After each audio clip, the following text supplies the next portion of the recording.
Salut à tous et bienvenue dans cette nouvelle vidéo de l'Arc Nutrition dans laquelle on va parler d'un truc relativement important en France, le vin et plus largement l'alcool. Et puis on parlera aussi d'un autre truc, le French Paradox, qui est en fait la raison pour laquelle on pense, peut-être qu'on a raison, que 1 à 2 verres de vin par jour, c'est pas si mal que ça. Bref, beaucoup de croyances, beaucoup de fausses croyances, beaucoup de débunkage et on en parle maintenant, c'est parti.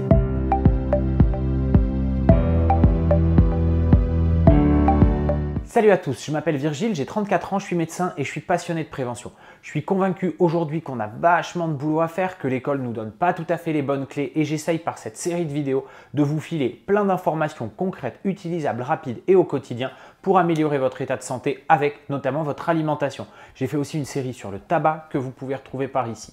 Aujourd'hui, on va parler d'alcool et en France, c'est un sujet hyper important.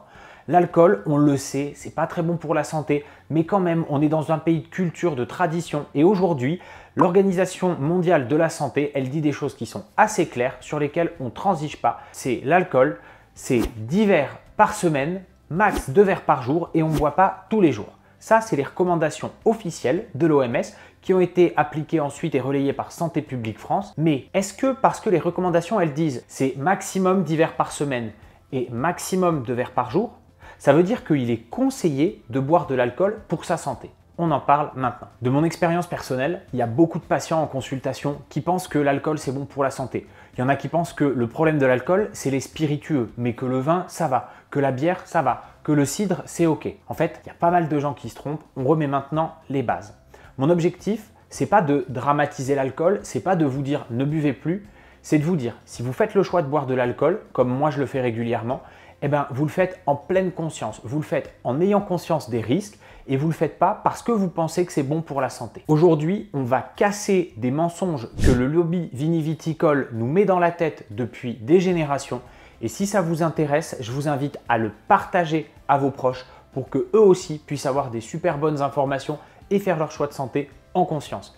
Je vous rappelle qu'on est dans une société où on essaye de prendre soin chacun les uns des autres et à ma manière par cette vidéo, je participe à l'effort collectif, ça serait cool si vous pouviez faire pareil. Plus largement, sur le thème de l'alimentation, s'il y a des sujets qui vous intéressent, mettez-les moi dans les commentaires. Suite à la vidéo sur le régime méditerranéen, j'ai vu que vous étiez intéressé par plein de trucs, les compléments, par qu'on fasse les courses ensemble, par les suppléments en protéines. Donc n'hésitez pas, je traiterai tous ces thèmes-là. S'il y en a d'autres qui vous intéressent, boum, dans les commentaires, bombardez-les. Sans plus attendre, c'est parti. L'alcool, je vous rappelle que c'est une calorie vide. Et si vous ne savez pas ce que c'est une calorie vide, je vous renvoie à la vidéo qui est sortie normalement il y a un mois à peu près sur le sujet. L'alcool, c'est aussi un gros acteur économique.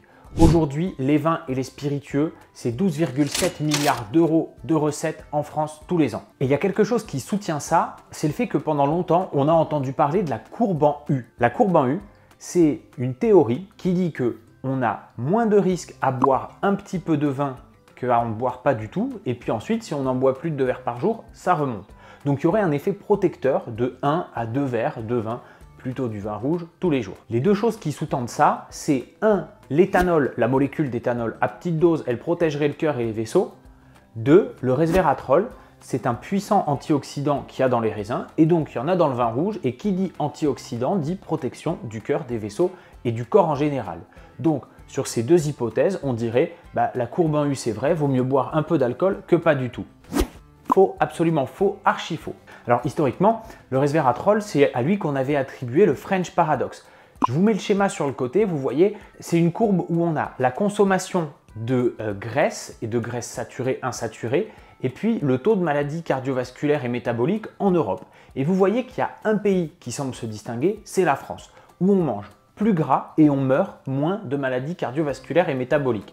Et dans les années 80, ce qui est avancé pour expliquer ça, c'est les Français boivent du vin, dans le vin il y a du resveratrol, ça les protège, en avant, baguette, pâté, béret sur la tête, c'est parti les amis. En fait, les choses elles sont un tout petit peu plus compliquées que ça. On se rend compte que le French Paradox, il a été surévalué et d'ailleurs il est lié à plein d'autres facteurs confondants. Le premier, c'est par exemple qu'entre la partie nord de la France et la partie du pourtour méditerranéen du pays, on a un régime alimentaire qui est complètement différent. Hyper méditerranéen, huile d'olive, oméga 3, oméga 6, poisson dans le sud, plus beurre, viande, saindoux, patates dans le nord. Et ça déjà, ça suffit à expliquer une grosse partie du French Paradox. En plus, depuis 2018, On a une méta-analyse lourdissime qui a été publiée dans le Lancet, qui est un petit peu le high top des journaux médicaux, qui dit on a analysé dans plus de 195 pays les données de consommation d'alcool, vin et autres alcools, et la morbimortalité, toutes causes confondues, entre 1990 et 2016, énorme, et on se rend compte noir sur blanc que l'alcool, même à petite dose, est mauvais pour la santé. Et en gros, le seuil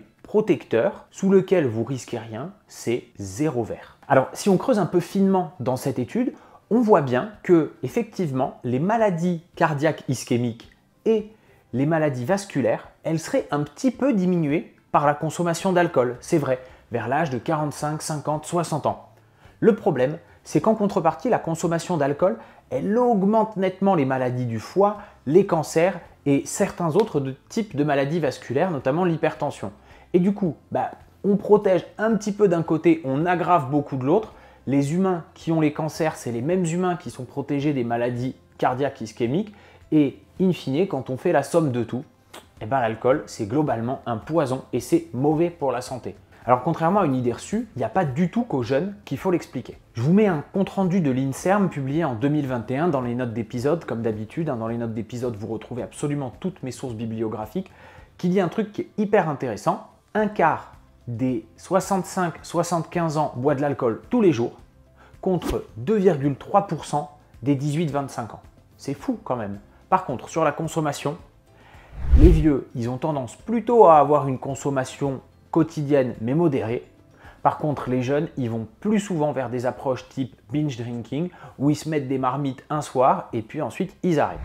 Est-ce que l'un est mieux que l'autre pour la santé? Non.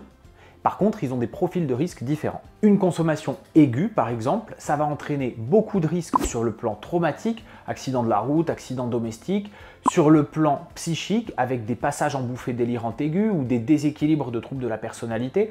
Et puis, chez les femmes enceintes, ça peut conduire à des problèmes type syndrome d'alcoolisation fœtale qui sont gravissimes pour le bébé. À l'opposé, la consommation chronique, elle va plutôt entraîner des maladies cardiovasculaires et métaboliques comme l'obésité, le surpoids, le diabète de type 2, les cardiopathies dilatées, les cardiopathies hypertensives, l'hypertension toute seule et des cancers comme par exemple le cancer du foie, le cancer de l'œsophage, le cancer de la vessie, mais également 8 ou 9 autres localisations qui ont été reconnues comme directement liées à la consommation d'alcool.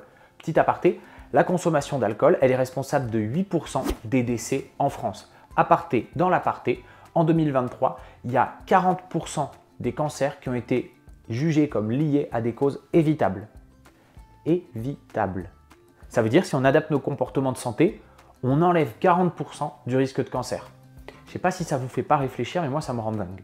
Gardez-le en tête quand vous choisissez de boire de l'alcool. En plus de ces risques-là, la consommation chronique d'alcool, elle amène aussi des risques de maladies neurodégénératives et elle aggrave le risque de démence et sur le plan psychique, le risque de dépression et de troubles anxieux. Ça, c'était à l'échelle individuelle.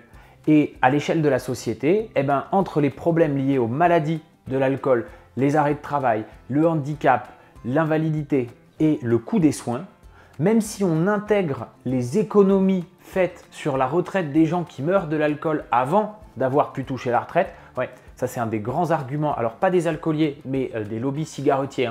La cigarette, c'est pas si mal parce que les gens cotisent puis ils meurent à l'âge de la retraite, donc il faut moins rembourser les retraites. C'est cynique comme tout, mais c'est absolument des arguments qui ont été utilisés. Bref, on revient sur l'alcool. Le coût sociétal de l'alcool, il a été à peu près estimé à 118 milliards d'euros. Donc ça coûte pour la société 118 milliards, ça rapporte dans la balance économique 12 milliards. Franchement, cet argument, il ne tient pas. Au final, qu'est-ce que vous pouvez retenir de cette vidéo? Premièrement, le French Paradox, ça n'existe pas. Deuxièmement, l'alcool, quel qu'il soit, vin, bière, spiritueux, whisky, gin, vodka, n'importe lequel, ça reste un poison pour la santé, avec des risques de consommation aiguë et des risques de consommation chronique. Ça reste un poison en vente libre, comme la cigarette, mais un poison quand même. Et vous avez le droit en tant qu'adulte d'aller consommer ce que vous voulez, c'est légal.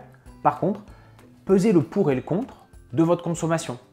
Vous faites le choix éclairé de prendre un risque, arrangez-vous pour que ce risque, il vaille la peine d'être pris. Si jamais vous consommez de l'alcool parce que vous pensez que c'est bon pour la santé, arrêtez tout de suite. Ça, clairement, c'est faux, ça a été démontré. L'étude, elle est dans les notes de l'épisode, allez la lire. Si jamais vous avez du mal avec l'anglais, faites-vous la traduire si vous ne me croyez pas sur parole. Mais vraiment, Ne croyez pas du tout que l'alcool, c'est bon pour la santé et que même à petite dose, ça protège. C'est faux, archi faux, et on peut le mettre en boucle pour que vous l'entendiez suffisamment. C'est faux, archi faux, c'est faux, archi faux. Alors pourquoi est-ce qu'on continue à avoir des actions en faveur de l'alcool? Pourquoi est-ce que cette année, pour le Dry January, le président ne s'est pas positionné en faveur? Pourquoi est-ce qu'on a toujours des images d'hommes publics et d'hommes politiques qui consomment de l'alcool souvent au salon de l'agriculture? Parce qu'aujourd'hui, on est quand même dans une dualité entre l'intérêt sanitaire d'un côté et l'intérêt économique de l'autre. L'intérêt pour la santé des populations et l'intérêt pour l'économie et la politique. C'est des choses qui sont la réalité d'aujourd'hui et il y a souvent eu dans l'histoire de la politique française des oppositions entre le ministère de la Santé et d'autres ministères, celui de l'économie, celui de l'agriculture par exemple. Chacun a le droit de penser ce qui est le mieux pour lui, ce qui est le mieux pour la société. Moi, en tant que médecin, je me battrai toujours pour l'intérêt de la santé des populations. J'espère que vous avez regardé cette vidéo jusqu'au bout. N'hésitez pas, si vous voulez que je traite d'autres sujets, à me le mettre dans les commentaires. N'hésitez pas à me mettre un petit pouce et un petit like, ça me fait toujours plaisir et ça m'aide pour le référencement. Si jamais cette vidéo elle vous a plu, n'hésitez pas à la faire tourner, à les partager, je trouve ça super chouette et j'ai l'impression grâce à ça que mon travail touche plus de gens et c'est pour ça que je le fais. Merci encore, je vous souhaite à bientôt, utilisez les connaissances que je vous ai filées pour faire les meilleurs choix pour votre santé. On se retrouve normalement dans 15 jours pour une nouvelle vidéo. D'ici là, prenez soin de vous, à bientôt, ciao.